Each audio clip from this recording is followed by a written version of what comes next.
Okay, this is the next step in doing the Titan sealer treatment. Is we have to remove the thermostat from the housing and reinstall the gasket.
Okay, so we remove the gasket from the thermostat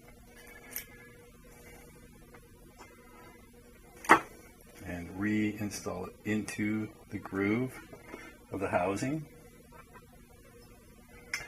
and then reinstall the opening to the housing over the gasket. This will seal the mating surfaces even though the thermostat is not installed.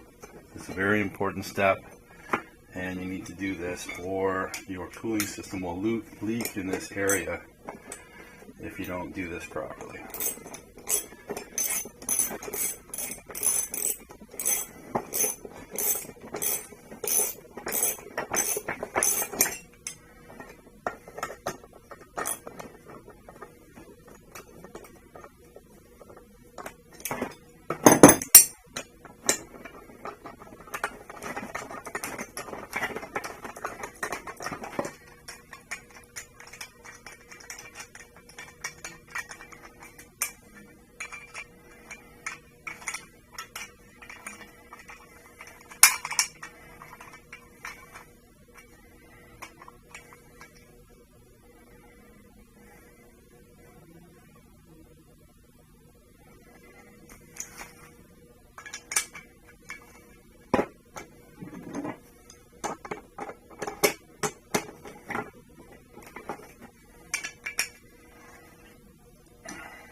Now that should create a watertight seal inside, as you can see inside there.